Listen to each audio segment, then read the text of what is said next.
Hermanos queridos, ustedes se pueden imaginar si yo me pusiera a contar experiencias y anécdotas de cosas que nos han ocurrido en todos estos años, viajando de un lugar a otro, conociendo tantos miles y miles de creyentes de muchas denominaciones, a veces de un estilo, otros son de otra forma. Pero algo que me ha llamado mucho la atención, y es de lo que en el fondo yo quiero hablar, es el tema de la conversión. El título de este mensaje de hoy es El milagro más grande, sin lugar a dudas, es la conversión. En mi caso particular, y perdonen que ponga mi ejemplo como primero, yo me convertí instantáneamente. No tardé mucho tiempo en dar el paso de recibir, de aceptar a Cristo como mi Señor y Salvador personal. Yo fui una mañana a una iglesia, había una especie de clases de escuela dominical. No hubo llamamiento, ni se habló así, digamos, de una forma evangelística. Pero a la tarde, cuando volví, en el primer culto, digamos, con predicación, con alabanza, con llamado, que yo asistí a mi vida, en esa primera reunión yo recibí a Jesús como mi Señor y Salvador personal hace ya muchos años atrás.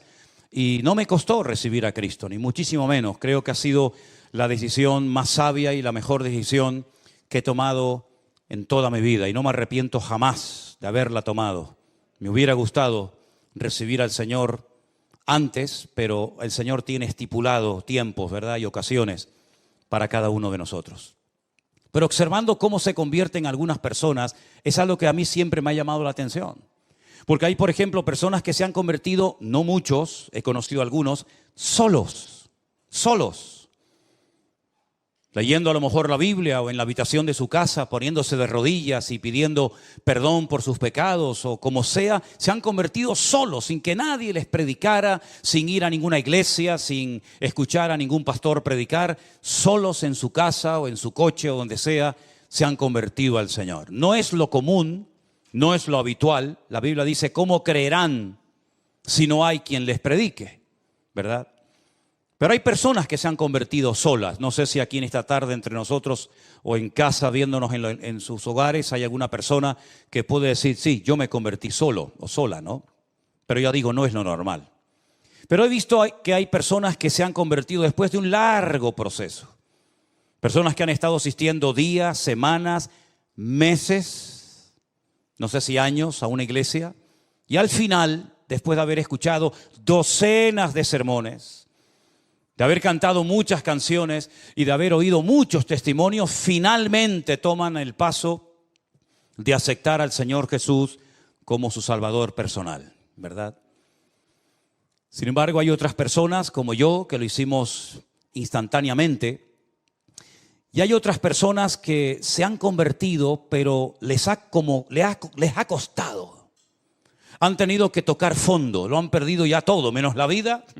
Han perdido el trabajo, han perdido la familia, han perdido salud, han perdido prácticamente todo. Y al final, cuando ya no les queda nada, es cuando deciden por fin definitivamente recibir a Jesús y darle una oportunidad en su vida, ¿no? También he conocido personas que se han convertido por miedo. Me explico.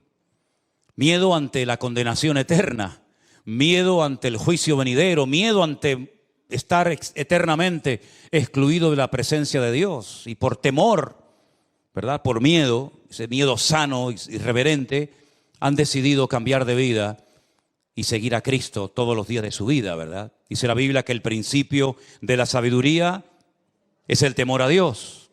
Pero en ese mismo libro de Proverbios hay otro versículo que se parece mucho, que dice que el principio de la sabiduría es aborrecer el mal. Y hay gente que viendo la mala vida que han llevado, los malos caminos y las pésimas decisiones que tomaron en su vida, por temor a condenarse, por temor a perderse, pues deciden al final dar el paso. Sea como sea, para mí el ver a una persona convertida, para mí es el milagro más grande de todos los que uno puede experimentar en la vida. Porque es el único milagro que Satanás no puede imitar. Otros milagros sí los puede y de hecho a veces los imita. Pero el milagro de la conversión, el transformar una vida, el diablo, ese milagro, no lo puede experimentar. No lo puede hacer que otra persona tenga esa experiencia si realmente no ha aceptado al Señor. Ahora, toda verdadera conversión tiene que tener 3 elementos fundamentales. Yo los voy a mencionar y a continuación se los voy a explicar para que queden bien claros estos conceptos. Toda verdadera conversión tiene que tener justificación, regeneración y adopción. Empecemos por la primera. La justificación es la palabra que se emplea en la Biblia para decir que el pecador ha sido declarado justo, limpio de pecado, como si nunca hubiese pecado, borrón y cuenta nueva. Si prefieres utilizar el término nacer de nuevo, lo puedes hacer. Dice la Biblia en Romanos capítulo 5 que justificados pues por la fe tenemos paz para con Dios por medio de nuestro Señor Jesucristo. Dios no justifica al pecado, lo que justifica es al pecador arrepentido. Ser declarado justo, presentarte delante de Dios sin tener que avergonzarte una vez que le has recibido y aceptado como tu Señor y Salvador personal. Saber que eres libre de toda condenación, como dice la Biblia, de modo que si alguno está en Cristo, nueva criatura es. Las cosas viejas pasaron, y aquí todo es hecho nuevo. Y ahora no hay ninguna condenación, ninguna, hermanos, ninguna, para los que están en Cristo Jesús. Los que no andan conforme a la carne, evidentemente, sino conforme al Espíritu. ¿Saben lo maravilloso es que ser libre de toda condenación y poder orar, poder cantar a Dios, poder honrar al Señor, sabiendo que todos mis pecados han sido perdonados por el amor de Dios? ¿No es maravilloso, hermanos? ¿No es maravilloso? ¿No se merece un fuerte amén el Señor? Y un aplauso también, ¿por qué no? Es una maravilla. Libres, libres, aleluya. Qué maravilloso es la libertad, ¿verdad? Terrible el libertinaje, pero la libertad gloriosa que tenemos ahora en Cristo es realmente un privilegio. Eso es ser justificado, eso es lo que conocemos como la justificación. Pero la regeneración es el cambio tanto instantáneo como progresivo que se lleva a cabo en una vida que ha nacido de nuevo. Está claro que nuestros pecados son perdonados instantáneamente, pero nuestra vida no cambia instantáneamente. Entramos en un largo proceso, ¿verdad? Y ahí el Señor comienza a moldearnos, ahí el Señor comienza a tratar con todas y cada una de las áreas de nuestra vida. Comienzan a salir cosas que ni siquiera sabíamos que las teníamos. Es como cuando calientan el oro y entonces comienzan a salir todas las impurezas y las van quitando, ¿verdad? Y eso es lo que ocurre después de haber sido justificados por el Señor. Que el Señor comienza a tratar con nuestro carácter. El Señor comienza a tratar con cosas de nuestro pasado que todavía en nuestra mente nos juegan o les gustaría jugarnos malas pasadas, ¿verdad? Y el Señor comienza a transformarnos, comienza, digamos, a moldearnos. Y en vez de parecernos al diablo, comenzamos a parecernos a Cristo. Cuando el hombre pecó, comenzó a hacer cosas que son típicas del diablo. Comenzó a matar, comenzó a odiar, comenzó a mentir, comenzó a tener celos, envidias, pleitos, iras. Esas son las características de una persona que está bajo la cobertura del diablo. El hombre comenzó a parecerse al diablo después de pecar y desconectarse de su Dios. Pero cuando recibimos a Cristo en nuestros corazones como nuestro Señor y Salvador personal, con el paso del tiempo nos vamos pareciendo cada vez más a nuestro Señor Jesucristo. Y comienza a manifestarse lo que la Biblia llama o indica como el fruto del Espíritu Santo que mora en nosotros. Comenzamos a amar cosas que antes odiábamos. Comenzamos a ver a personas que antes tal vez no íbamos a tener jamás ningún tipo de contacto, de relación con ella. Comenzamos a darnos cuenta de que pues también necesitan de paciencia y de amor y de atención y tantas cosas. Y comenzamos a darnos cuenta de que ahora tenemos paciencia en cosas que antes nos sacaban de quicio y éramos incapaces de soportarlas. Y es que cada vez esa regeneración, esa transformación progresiva en nuestra vida nos va moldeando y podemos mirar atrás y decir, oye, sé que todavía me falta mucho, sé que todavía, como dice el texto, no he llegado a la meta, ¿verdad? Pero sigo corriendo para ver si logro asir aquello para lo cual un día el Señor me alcanzó a mí. Amén, hermanos. Y finalmente, la adopción. Es decir, ahora tengo una familia. Ahora estoy bajo una cobertura que es la familia de Dios. Y hemos conocido esta tarde a 2 miembros de nuestra familia, ¿verdad?, que viven en otro lugar. Pero podríamos recorrer el mundo entero y darnos cuenta de que tenemos hermanos y hermanas en la fe prácticamente en todas las partes del mundo, porque hemos sido adoptados en una familia universal donde caben todos y donde todos tenemos que aprender a relacionarnos y amarnos y a perdonarnos y a trabajar juntos, etcétera, etcétera. Así que una verdadera conversión nos lleva a la justificación, a la regeneración y a formar parte de la familia de Dios por adopción, no por nacimiento. Ahora, el primer texto que quiero leer en esta tarde que habla acerca de la conversión se encuentra en Hechos capítulo 3, el verso 19. Pedro y Juan acaban de orar por un paralítico que ha sido milagrosamente sanado. Y ellos aprovechan la oportunidad para dar testimonio de su Dios, para evangelizar a las personas que allí están viendo aquel milagro. Y él dice, ya digo, en el capítulo 3, verso 19, arrepentíos y convertíos. Las 2 palabras. Tú te puedes arrepentir de algo que has hecho, pero eso no significa de que te hayas convertido. Tú te puedes arrepentir de haber robado, de haber mentido o de haber hecho algo malo, pero eso no significa que has cambiado. Te has arrepentido, pero no te has convertido. Pero Pedro dice, arrepiéntanse y conviértanse para que sean borrados vuestros pecados y para que vengan de la presencia del Señor tiempos de refrigerio. Epistrefo.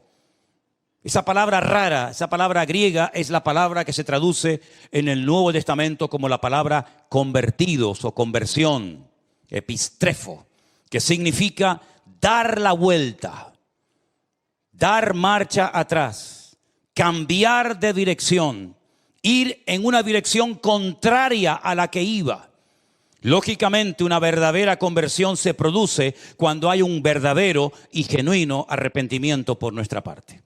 No un remordimiento de conciencia, no un dolor por haber perdido cosas que las tenía, pero que por mi mala cabeza o mis malas decisiones las he perdido, sino que hay un arrepentimiento genuino de no volver, de no querer volver a cometer el mismo pecado que durante tiempo me conquistó y me dominó.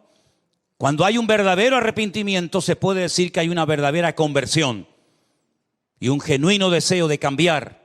Y un genuino deseo de honrar y de servir al Señor, que tal vez antes no creíamos en Él, pero que ahora nos hemos dado cuenta de que lo amamos y lo conocemos.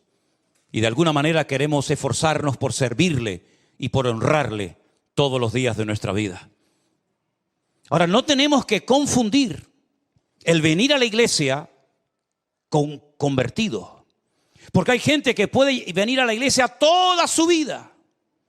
De hecho, hay gente que ha nacido, por así decirlo, en el seno de una iglesia. A lo mejor desde el vientre de su madre, ya su madre lo traía a los cultos. Y cuando este niño, esta niña nació, comenzó a ir a la escuela dominical y comenzó a asistir a algún campamento y comenzó a ir a algún retiro. Pero eso no significa de que sea convertido. ¿Y cuántas veces nos confundimos pensando, creyendo que esta persona, porque lleva toda la vida en la iglesia, ya es un convertido? Y de convertido, nada. Puede ser un simpatizante, una persona que tiene su círculo de amistades dentro de la iglesia, porque como su vida ha girado siempre en torno a la iglesia, no tiene contactos, no tiene amigos fuera, y parece que es un cristiano, parece que es un convertido, pero no lo es. Es una persona que se ha criado en un ambiente cristiano, pero no es cristiano. Muchas veces cuando voy navegando en esos largos viajes que me pego en barco, pues hermano, yo voy navegando por el mar, pero el mar, gracias a Dios, no entra donde yo estoy. Estoy rodeado de agua, pero yo voy en el barco y el barco, gracias al Señor, está por encima del agua. Imagínense ustedes, ¿no? Así que tú puedes estar rodeado de cristianos, en un ambiente cristiano, en un retiro, en un campamento, en una convención cristiana, y eso no significa de que tú también seas un hijo de Dios. Porque la salvación es personal e intransferible. Tú no te puedes convertir por tu hijo, ni tu hijo se puede convertir por ti. Claro, evidentemente, si tú te conviertes, tú eres ya una luz para tu familia. Tú ya tienes un mensaje y un testimonio que dar a tus compañeros de trabajo, en el lugar donde vives. Pero tú no puedes convertirte por un círculo de amistades o por toda una familia, ¿verdad? Y decir, bueno, yo me convertí y eso significa de que ya toda mi familia ya son convertidos. No, repito, la salvación, la conversión es personal y no se puede transferir a otras personas. Y también hay que decir que la salvación es instantánea. O eres o no eres. O estás dentro del reino o fuera del reino. O estás conmigo o estás contra mí. O eres realmente convertido y tu nombre hoy, en este momento, en este preciso instante, está inscrito en el libro de la vida, o tu nombre no aparece por ninguna parte. Y si tú murieras hoy, no irías jamás a la presencia del Señor. ¿Cómo ha sido tu conversión, hermano? ¿Recuerdas ese día, ese lugar, esa hora? Aquel sitio donde el Señor tocó tu alma y tocó tu corazón. Vamos a leer algunos versículos en esta tarde donde aparece esta palabra epistrefo, que significa convertirse. Vamos a ver las distintas traducciones que le han dado a lo largo del texto bíblico. Por ejemplo, en el Evangelio de Mateo, el capítulo 18, el verso 3, 18 de Mateo, el versículo 3, hay unas palabras muy interesantes del Señor Jesucristo, cuando le dice a las multitudes, de cierto os digo, que si no os volvéis y os hacéis como niños, no entraréis en el reino de los cielos. Es decir, la actitud para poder ser salvo, la actitud para tener una genuina y verdadera conversión es fundamental. Una persona con soberbia, una persona arrogante, una persona que se cree que lo sabe todo, que no necesita de nada ni de nadie, difícilmente esa persona llegará a una convicción de pecados y pedirá perdón al Señor. Algo muy habitual, y precisamente me pasó, para no ir más lejos, esta semana, el jueves, mientras ustedes estaban aquí escuchando el mensaje de nuestro hermano Jerónimo que predicó. Yo estaba fuera hablando con una persona y cuando comienzo a hablarle, lo primero que me dice como para escudarse, ¿no? Como para decir, cuidado que ya te he dicho lo que soy, dice, yo soy católico. Y le dije, ¿usted es católico? Y dice, sí. Digo, ¿de verdad? ¿Pero practicante? ¿Se confiesa habitualmente? ¿Va a misa? ¿Acepta la autoridad del Papa sobre su vida? ¿Es usted un buen idólatra? ¿Reza usted rosario? El Dios te salve María, llena eres de gracia, el Señor es contigo, bendito, todo eso. ¿Es usted un buen católico? Me dice, bueno, no. Digo, entonces permítame que le diga, usted no es nada. Y me dice, es verdad, yo creo que no soy nada. Digo, ya nos estamos entendiendo. Digo, mire, ¿sabe por qué usted dice que es católico? Porque unos señores de España, hace muchos siglos atrás, se fueron allí y les conquistaron a ustedes. Y después de irse y de volver a sus tierras, después de haberse llevado todo lo que pudieron y más, o usted no lo hubiera hecho. Usted no lo hubiera hecho, ¿verdad? Claro, ya. Dejaron una religión allí, muerta y vacía, que no servía aquí, pero la dejaron allí. Y por eso usted es católico. Pero si en vez de haber ido los españoles hubieran ido, por ejemplo, los musulmanes, usted entonces seguramente hoy estaría rezando de cara a la Meca y estaría con un Corán debajo de su brazo. Usted no eligió la religión lo eligió a usted. Y no fue algo que usted decidió seguir o aceptar, sino fue algo que le impusieron a usted casi desde el vientre de su madre. Es decir, cuando una persona cree que por ser católico o miembro de una iglesia, sea esta o cualquier otra, ya es salvo, convertido, se equivoca rotundamente. Porque la conversión no pasa por una denominación. La conversión no pasa necesariamente por ser miembro de una iglesia, llámese como se llame, sino la conversión es un encuentro, es una experiencia personal con Cristo. Yo me arrepiento, yo reconozco que soy un pecador, yo reconozco que me he equivocado. Eso de que no, yo siempre he creído, no dudo de que usted siempre haya creído, pero déjeme que le recuerde a alguien, el más creyente del mundo, el que nunca ha dudado de la existencia de Dios, el que cree que los 66 libros de la Biblia, desde el Génesis 1:1 hasta la amén de Apocalipsis, es palabra de Dios, el que cree en el Padre, en el Hijo, en el Espíritu Santo, el que cree en el cielo, en el infierno, el que cree en las parábolas, las profecías y las promesas, el que nunca jamás ha dudado de la existencia de Dios, es nada más y nada menos que un caballero llamado Satanás, el diablo. Porque Satanás no es un ateo. Porque la Biblia dice que para ser ateo hay que ser necio. Eso lo dice la Biblia. Y Satanás de necio no tiene nada. Satanás es acabado en hermosura, el sello de la perfección y lleno de sabiduría. Dice la Biblia que Dios así lo creó. Y díganme ustedes si Satanás va a pasar la eternidad en la presencia del Señor junto con su amada iglesia. ¿Usted cree en eso? Pero si es un creyente. Si jamás ha dudado de la existencia de Dios. Es que creer sí es importante, pero no es suficiente. No hay ningún mérito en decir yo creo en Dios. Yo he creído toda mi vida y ¿quiere que ahora le toquemos una música especial y le hagamos una fiesta por haber creído en Dios? No hay ningún mérito en haber creído en Dios. El mérito no está simplemente en creer. El mérito está en confesar que ese Dios en el cual creo, a partir de hoy va a ser mi Señor, mi Salvador, mi cobertura, mi amo, mi dueño y mi todo. Y yo le rindo a Él mi vida y entonces es cuando comienzo a experimentar el gozo de la salvación, porque uno no nace salvo y luego con el paso del tiempo se condena, sino que uno nace condenado y hay un momento puntual en la vida en el que tú te conviertes y experimentas el nuevo nacimiento. Y de nada sirven las teorías. Un hombre principal entre los judíos que se sabía muchos libros de memoria de la Biblia, más que cualquiera de nosotros, le dijo al Señor: Señor, sabemos que has venido como maestro, porque nadie puede hacer las señales que tú haces si no está Dios con él. El Señor se le queda mirando y le dice: mira, Nicodemo, escúchame una cosa. Si tú no naces de nuevo, tú no puedes ni ver ni entrar en el reino de los cielos. Ni ver ni entrar. Me llama mucho la atención esos dos verbos. Porque podía haber dicho: podrás ver el reino, podrás ver la gloria, pero no entrarás en ella. ¿Por qué le dijo ni ver ni entrar? Porque ellos casi reverenciaban al que llaman Moshe Rabenu. Moisés es nuestro maestro. Y se dirigen a él con un respeto tremendo, ¿verdad? Y ellos saben perfectamente que Moisés no entró en la tierra prometida, pero vio la tierra prometida. La vio desde la frontera de lo que llamaríamos hoy en día Jordania.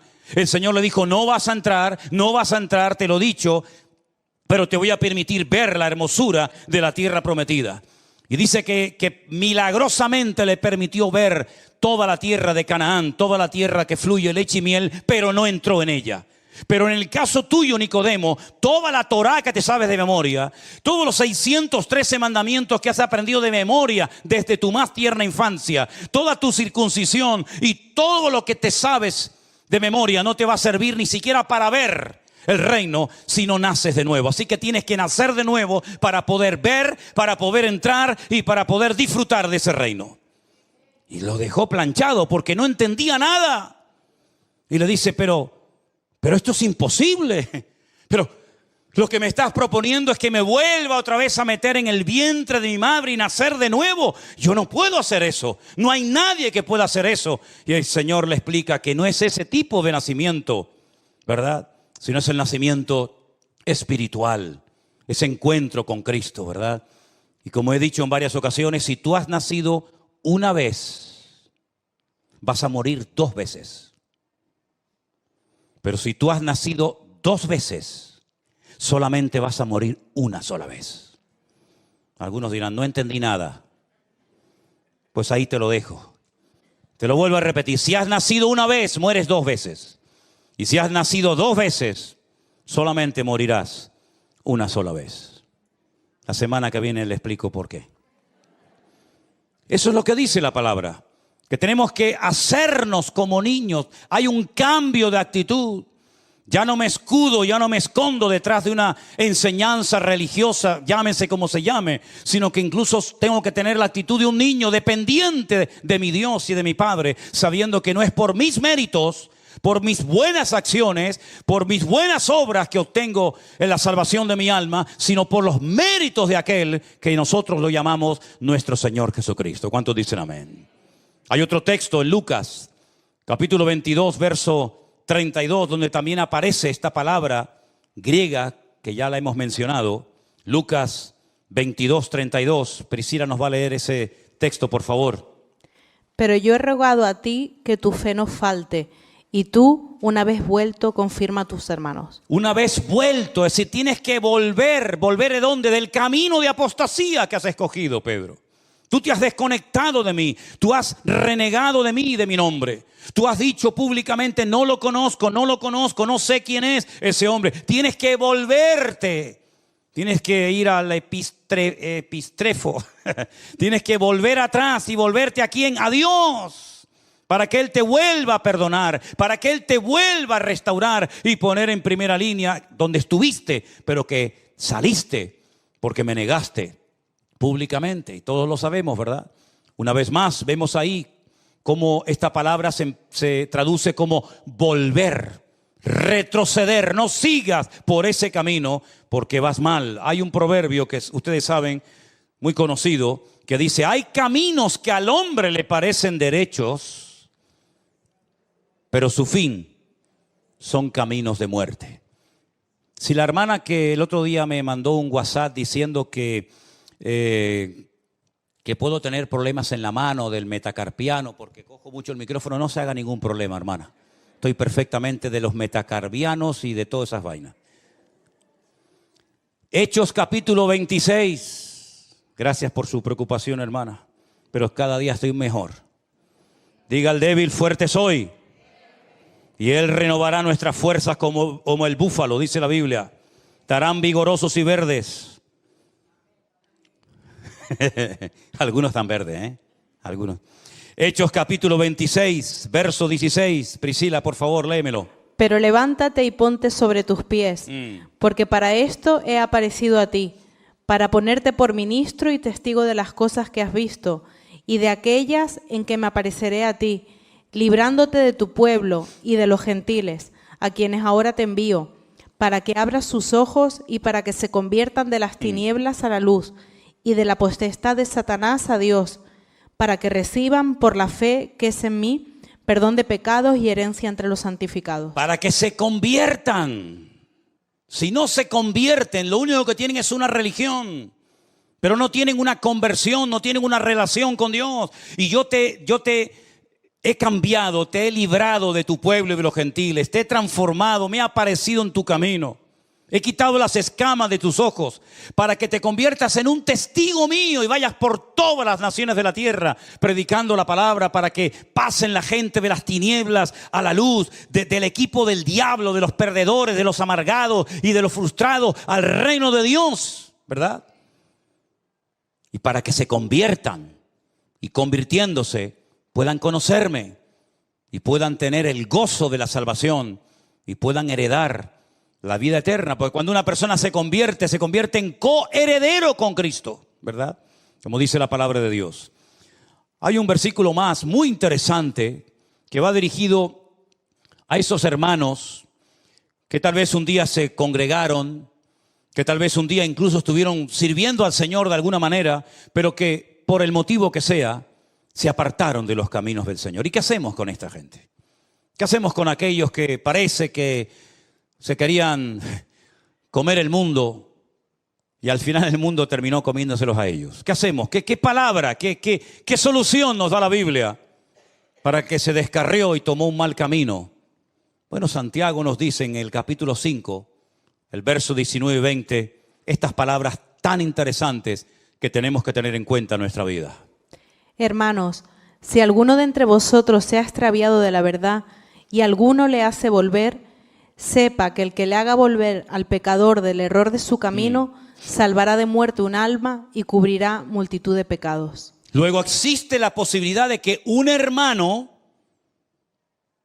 tome un camino equivocado. Existe la posibilidad de que un hermano se salga del camino correcto y vuelva atrás, se descarríe, cual hijo pródigo. Y entonces dice la Biblia, si a alguno de entre vosotros le ha pasado eso, si alguno que antes era hermano y cantaba con nosotros y se congregaba con nosotros y servía al Señor junto con nosotros, se ha escarriado de la verdad, sepa que si hay alguien que haga volver al pecador, del error de su camino, le salvará el alma y cubrirá multitud de pecados. Luego hay la posibilidad de descarriarse, de desconectarse del Dios que un día te iluminó, del Dios que un día te perdonó, de ese Dios que ese día te transformó la vida. Pero hay también la posibilidad de poder volver a Él en arrepentimiento, y el Señor te vuelve a perdonar y te vuelve a restaurar, porque Dios no solamente salva, sino que también restaura a las personas que por el motivo que sea se han enfriado y se han descarriado de los caminos del Señor. Vemos en la Biblia muchos llamados al arrepentimiento.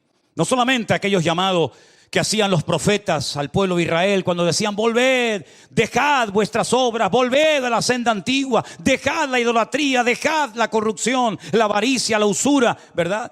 Sino que también encontramos, hermanos, en el Nuevo Testamento una preciosa y conocidísima parábola de aquel joven que decide marcharse y malgastar sus bienes y vivir perdidamente hasta que vuelve en sí. Y dice la Biblia: volveré a la casa de mi padre y le pediré perdón y diré: Padre, he pecado contra el cielo y contra ti. Ya no soy digno de ser llamado tu hijo. Y entonces vemos como el padre lo restaura. El padre le da un nuevo vestido, pone calzado en sus pies, pone un anillo en su mano, ¿verdad? Le restaura la autoridad, lo vuelve a poner como hijo de toda dignidad, y mata al becerro gordo y hacen una fiesta porque mi hijo, que lo dábamos por muerto, ha vuelto otra vez a la vida. Hay ejemplos tremendos en la Biblia de personas que tuvieron una conversión tremenda con el Señor. Por ejemplo, el apóstol Pablo. La conversión del apóstol Pablo, no me digan a mí que no fue espectacular. Un religioso, un hombre que pensaba que había que destruir a los que en aquellos días se llamaban los del camino. Los que en Antioquía los llamaron por primera vez los Meshijín, los ungidos, los cristianos. Y como él estuvo como testigo en la muerte de Esteban y vio cómo lo mataban a pedrada, y él estaba allí y no dijo: alto, ¿qué vais a hacer? ¿Cómo vais a matar a este hombre? Sino que él estaba allí y le dice: no se preocupen, tiren las piedras, yo les cuido aquí las sandalias, la ropa, y después las pueden venir a buscar. Y allí estaba frío como una piedra, ¿verdad? Como un témpano de hielo inmutable. Él estaba allí ese día, hermanos. Y él llevó presos a la gente, y él iba a ir al extranjero, a Damasco, capital de Siria, para llevar gente a Jerusalén. Fíjense el camino tan largo que iba a hacer, porque él pensaba en su ignorancia que ese era su deber, esa era su obligación: impedir que aquella secta rara y extraña se expandiera por todas las naciones de la tierra. Pero, si me permiten la expresión, le salió el tiro por la culata. Porque dice que camino hacia Damasco cae postrado en tierra, pierde la vista, queda ciego completamente, y oye una voz en hebreo que le dice: Saulo, Saulo, ¿por qué me persigues? Se habrá quedado temblando de pies a cabeza diciendo: ¿quién eres? ¿Quién me está hablando? Y cuando oyó la respuesta fue algo tremendo: yo soy Jesús, a quien tú estás persiguiendo. ¿Qué quieres que haga, Señor? Entra en la ciudad y se te dirá lo que debes de hacer. A los pocos días apareció por allí un tal Ananías, que no tiene nada que ver con aquel Ananías que murió en la iglesia primitiva, esposo de Zafira. Y dice que tenía miedo de ir a orar por él, porque decía: Señor, hemos oído lo que este hombre ha hecho, cómo le ha hecho daño a tus santos, cómo tiene poder y tiene cartas que le autorizan a llevarnos presos a Jerusalén si quisiera. Y el Señor le dice: vete, porque yo lo he levantado, va a ser un instrumento, y yo le voy a mostrar en él cuánto le es necesario padecer por mi nombre. Y llega y le pone las manos encima, recobra la vista, dice que se le caen como escamas de los ojos, y allí se bautiza. Aquel ritual que los judíos hacían habitualmente, ¿verdad?, para purificarse, pero ahora haciéndolo de corazón, ¿verdad? Y dice que al momento, prácticamente a los pocos días, se convirtió en un atrevido, en un valiente predicador, de tal manera que decían: pero este no es el que nos mataba el otro día, este no es el que venía a perseguirnos, pero ¿qué le ha pasado? Y dice que los hermanos tenían miedo de juntarse con él. Claro, ¿cómo no van a tener miedo? Pero sin embargo, un hermano llamado Esteban dijo: ven, Pablo, ven, yo te voy a presentar a los hermanos. Hermanos, no tengan miedo, les presento aquí a nuestro hermano Saulo de Tarso, que a partir de ahora se va a cambiar el nombre, se va a llamar Pinjas o Pablo, y él es un hermano nuestro en la fe.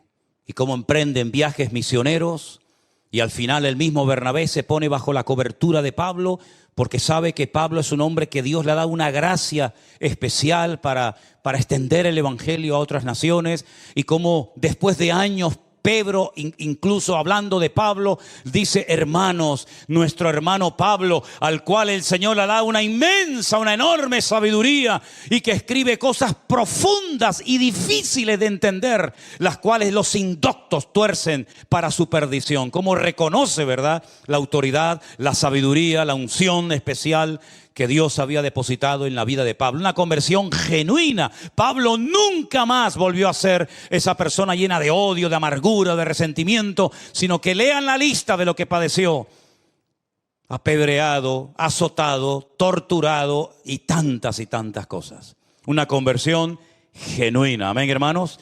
No me digan a mí que la conversión no es el milagro más grande de todos los que podemos observar a lo largo de nuestra vida. ¿Y qué me dicen ustedes de aquel etíope, aquel hombre de color que venía sentado en su carro después de haber estado en Jerusalén y había comprado seguramente por una fortuna un pergamino, un lienzo del profeta Isaías, que no sé ni cómo podía leerlo porque estaba en un idioma que él no dominaba, pero se ve que lo leía, pero no entendía nada? Hasta que Felipe, aquel que había sido diácono en la iglesia primitiva, se le acerca al carro y le dice: ¿tú entiendes lo que estás leyendo? Y el etíope, con toda sinceridad, le dice: no entiendo nada. Como cordero fue llevado al matadero. ¿Pero quién fue llevado al matadero? El que está escribiendo está hablando de otra persona. No entiendo nada. Y entonces Felipe se sube en el carro con aquel etíope eunuco,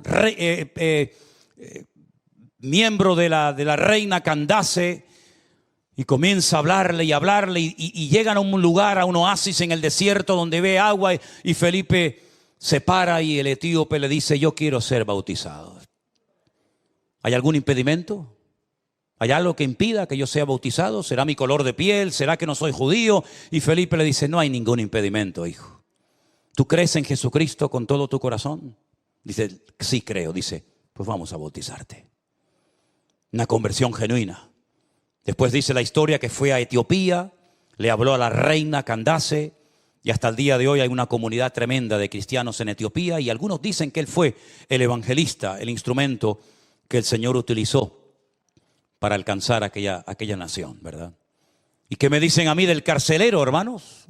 El carcelero que vivía en la ciudad de Filipo, ¿no tuvo una conversión tremenda a medianoche? Mientras había un terremoto tremendo en la cárcel que dice que las cadenas que tenían los presos se caían y las puertas de la cárcel se abrían, y cuando aquel hombre se iba a quitar la vida en medio de la oscuridad de la noche, después de haber oído cantar a Pablo y a Silas, después de haber sido previamente torturado, dice: señores, ¿qué tengo que hacer para ser salvo? Y Pablo le dice: cree en el Señor Jesucristo y hoy mismo serás salvo tú y toda tu casa. Y él fue capaz de transmitir esa conversión, ese cambio genuino, dejando su idolatría, su paganismo, y llevando a toda su familia esa misma noche en una cárcel. Miren qué culto tan interesante. El sermón: cree en el Señor Jesucristo y serás salvo tú y tu casa. Congregación, cárcel de Filipo, predicador, Pablo y Silas. Resultado: bautizados toda una familia. Un culto espectacular, Y se convirtió aquella noche. Un hombre que había recibido el mandato de custodiar en el calabozo más profundo y más oscuro de aquella mazmorra. Esa misma noche el carcelero se convierte y se bautiza junto con toda su familia. ¿Te das cuenta cómo es importante la conversión y no solamente el creer en Dios? ¿Te das cuenta cómo sin conversión no hay salvación? ¿Te das cuenta cómo la